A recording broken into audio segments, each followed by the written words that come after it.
So I would like to tell this to every person in general, and specifically people who are suffering from OCD, that you either win in life, and if you are dealing with any problems and you feel that you are stuck somewhere or you leading to any kind of a failure or demotivated, it's never a failure in life because this is such a blessing given to us. So it's always either a win or it's a learning, never a failure. One curious question, totally, because you are in that hot seat all the time, and I won't call you a judge, but of course you are someone who's always observing and imbibing, and then kind of redoing, course correcting yourself, and then reframing, and again going back and trying in different ways. Does it have a psychological impact on your own mental well-being?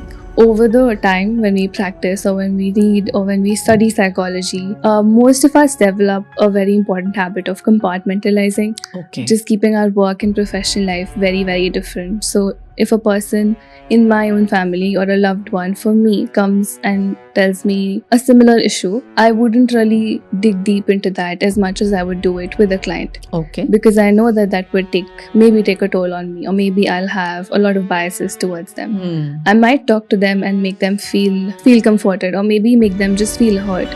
But I wouldn't really do the same or behave the same as I do with the client. In the context of clients, when they tell us any problems, I think it's very important to just keep them, whenever the session ends, you just need to stop that process right there and then. And you don't take that burden with you. But as humans, are you able to?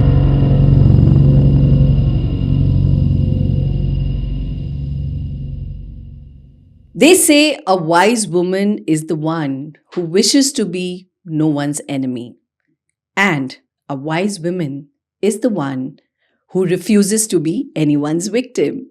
And here we are celebrating these wise women on Unbound Specials, a series which is curated to definitely bring to you those unabashed, unfiltered, and unapologetic women who are carving their own niche in an unbounded way. And once again, welcome to the show, one such unbounded and unstoppable woman gracing our studio today, Khushii. Hello, welcome to Unbound. Hello, thank you so much for having me. How are you doing today? I'm doing great. I'm really grateful to be here. Yeah, and we are grateful to be in a wise woman's company today. So, tell us about your work, Khushii. Mental health. You've chosen to be a therapist, a psychologist. What has brought you here today? Okay, so I think my journey started when I chose psychology as a subject in my 11th grade. And first of all, I did not feel that I would go for this particular field because I was not that aware. But as I studied more about it, went in this field, reading about it and indulging in it, then I found the field, and at the same time, the field also found me. Oh, wow. So that's how it has been for me. All right. And being with Emotion of Life, like we've definitely had the founder, Mr. Shyam Gupta, on the show profiled earlier. And now with your work, with Shivani's work, we are here talking once again about the impact that the research and the institute is creating on the world around. Tell me, what do you specialize in? And what is really the process of healing or curing OCD? Okay. So I specialize, currently I've seen people dealing with contamination OCD, checking, rechecking OCD, religious or OCD of morality. And we at Emotion of Life follow a very holistic and a 360-degree approach to provide the cure for OCD. So there is this is a process which has 16 steps to it. So initially, whenever the client comes to us, we do an initial consultation call where we find out what is basically a needs assessment call. And then we go to the psychological testing for the person so that we know what the scope of work is. And further, the scope of work is detailed by the client and the caregiver. This is step 3, step 2. This is step 4. 4, okay. Yes. Okay. So when we have the needs assessment through the client and the caregiver, through the psychological assessments as well, then we move forward to therapy preparedness, where we explain to the client, make them comfortable with the entire process. There is a therapy foundation course to introduce them to the entire process. And then for the fifth step, we give them the consent and they are asked to sign that consent to start their OCD recovery journey with us. So after the consent form, we develop a progress and a monitoring template for them, wherein we can keep check of what symptoms are being catered to and which symptoms are on which particular recovery state. And then after that, we do the specialized CBT and ARP treatment for them, according to whichever their need is, whichever their subtype is. The next step is to do the family sessions, because the habits that the client picks up, the environment that they're in is also very important for the entire recovery process. So we focus on the family sessions wherever they are living, how the family can also help them through the process, what are the things they should be doing, should not be doing. After that, we do a progress monitoring, which happens at a monthly basis. And then there is a midterm evaluation, which happens after 2 months. Then we find out at which particular percentage their recovery process is going on, so that we know whichever symptoms are towards the cured state, which symptoms are still left to be catered to. Then we move on to the relapse management, which happens at the 5th month. After that, there are weekly sessions that happen after the relapse management, so that we keep a check if there is any kind of symptom or any kind of problems that they are facing after they have mostly finished their journey. And then at the end, we declare them to the cured state entirely. Yeah.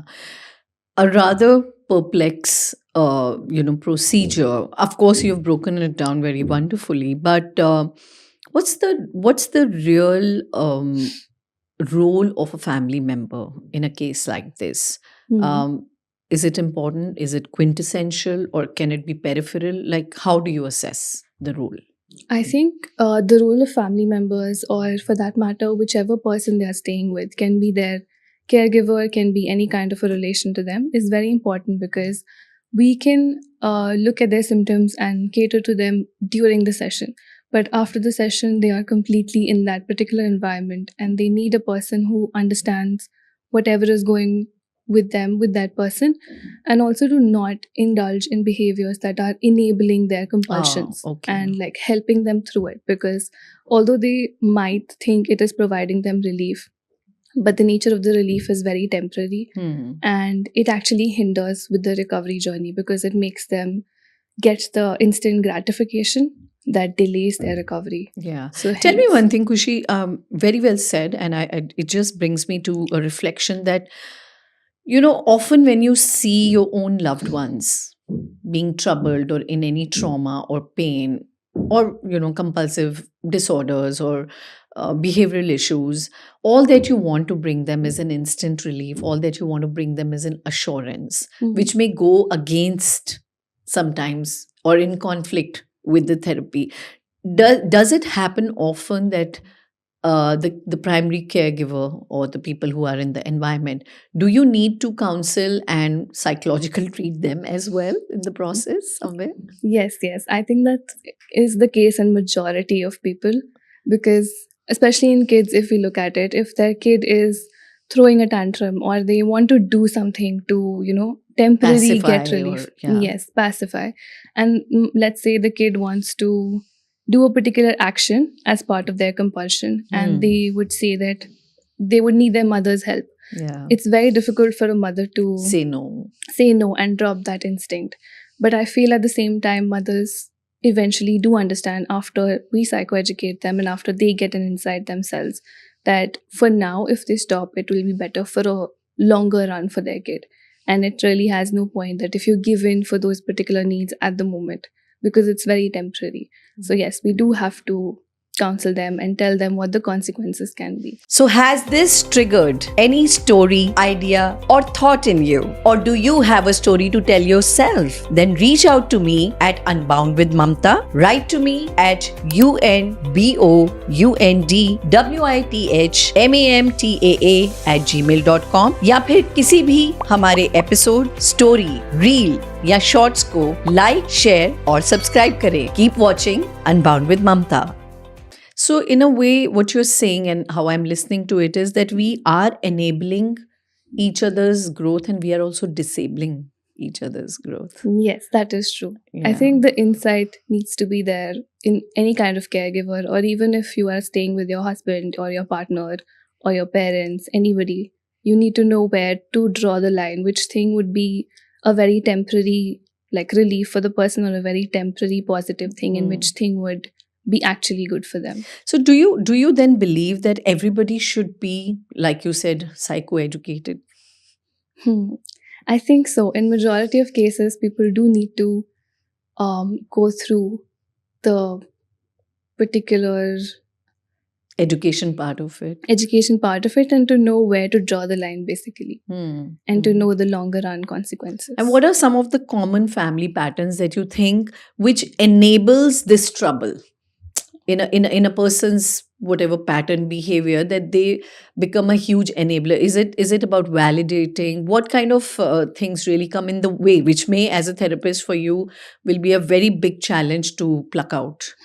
Yeah. So the first thing is, when people who are having OCD of doubt, let's say, they would constantly need reassurance. They would constantly need to know if I'm doing this correctly, if I'm doing this wrong, am I a bad person? So there is when the caregivers... And your children actually confirm that many times with you, Yes. right from childhood. Yes. Yeah. In children, it's even more difficult, because if your child is asking you something and they're going through very much of anxiety, parents do have this thing to, like their innate feeling to just help their kid out. And they would give that reassurance, which we call it, that whatever they're asking, they'd be like, yes, we are here to listen to you. We know you're not doing anything wrong. Everything is fine. This is not going to happen. So that does provide an instant relief to it. But then whenever the doubt comes in again, it becomes a habit to ask for reassurance. And that's when the cycle starts. So then it gets very difficult to get out of it. Because that's not the child being independent, right? Because they will need their parents' help and reassurance every Or single time. somebody's assurance at some Yes. other point in time in life.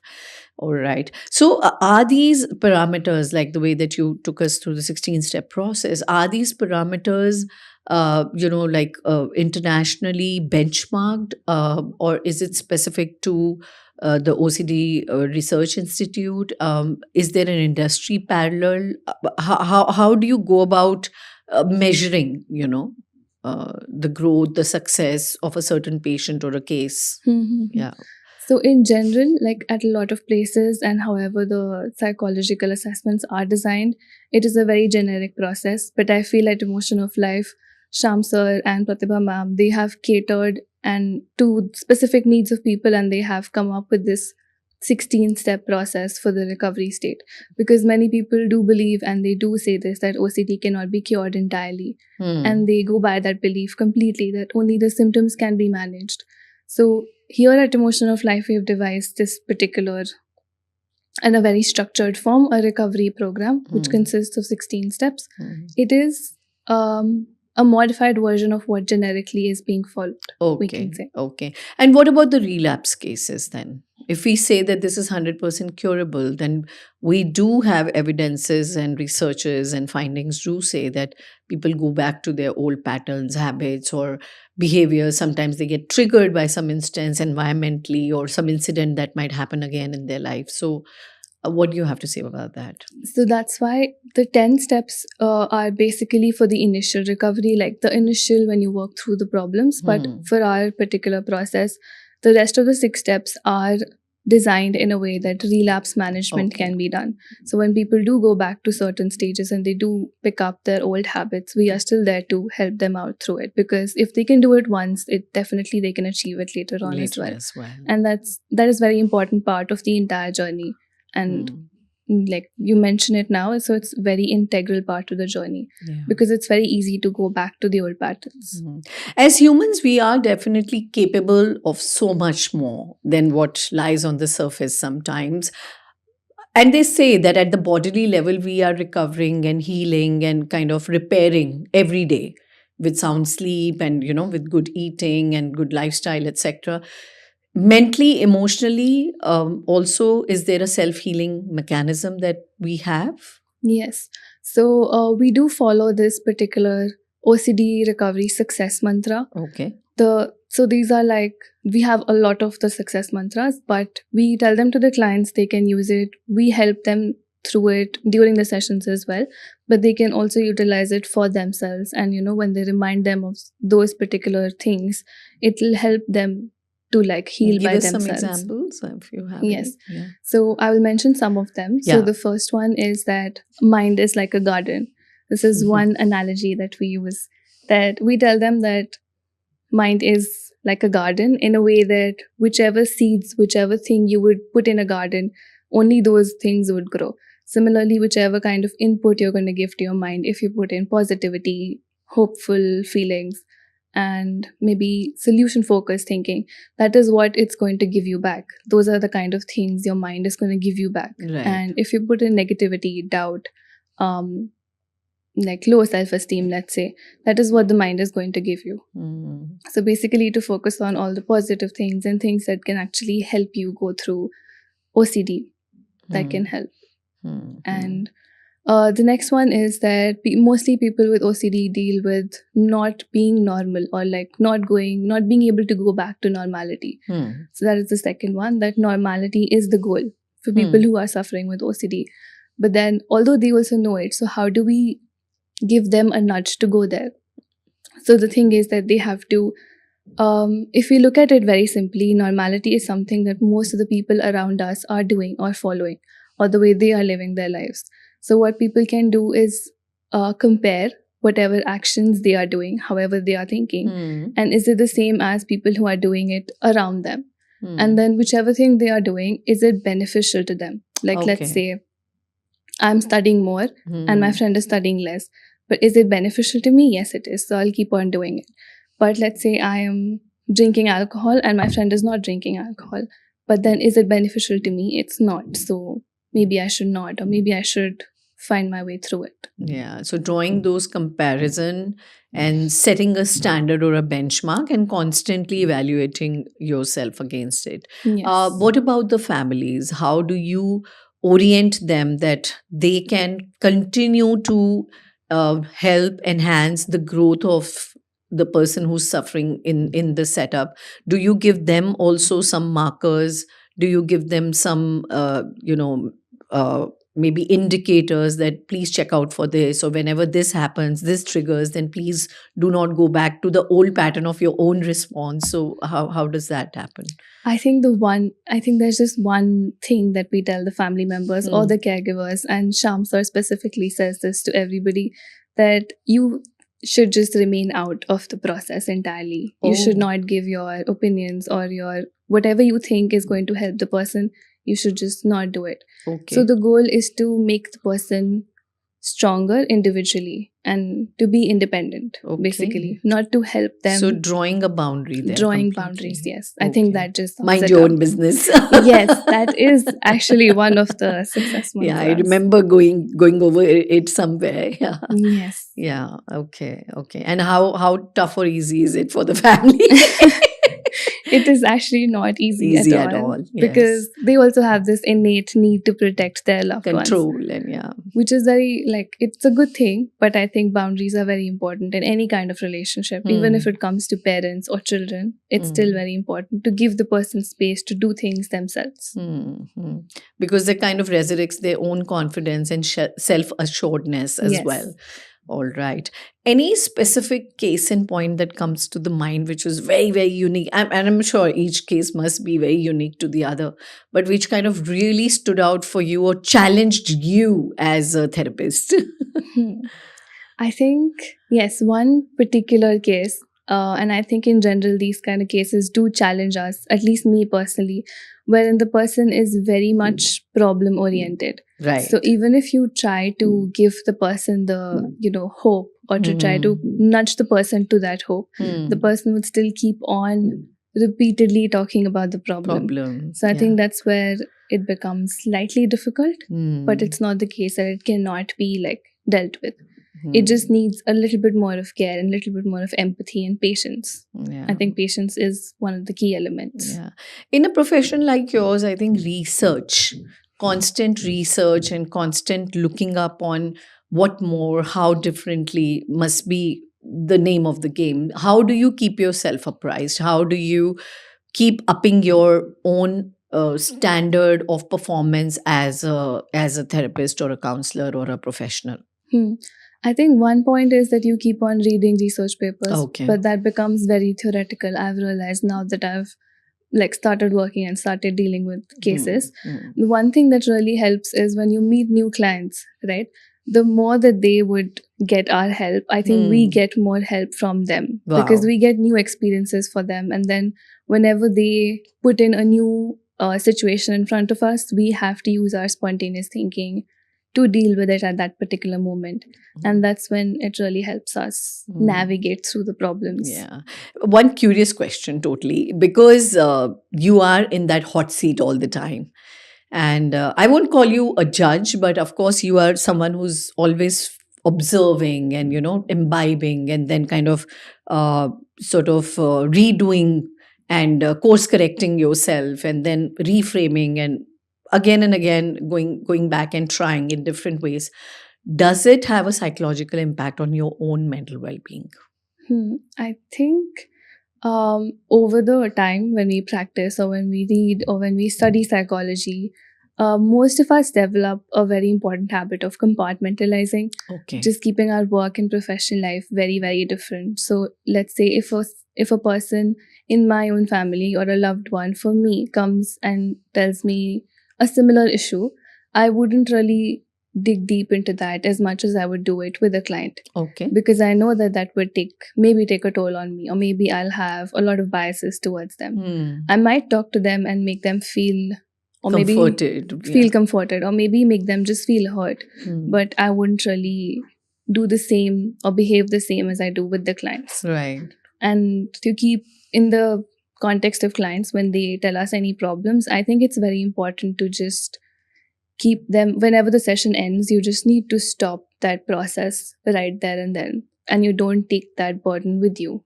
But as humans, are you able to?